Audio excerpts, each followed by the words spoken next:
If you've set up a sales funnel of any sort, you'll see the sales module pop up.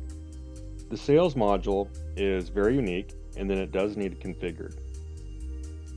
When you open it up, you're going to see a couple things. On one, you'll see the sides, which this is in between. So we are right now in between this order page and this sales page. Here, we would enter our product, which we've put product A, and the amount, which we have already inputted at $100. Are we going to use webhooks and integrate it with anything else? If so, simply choose the platform, and this is the link that we would use.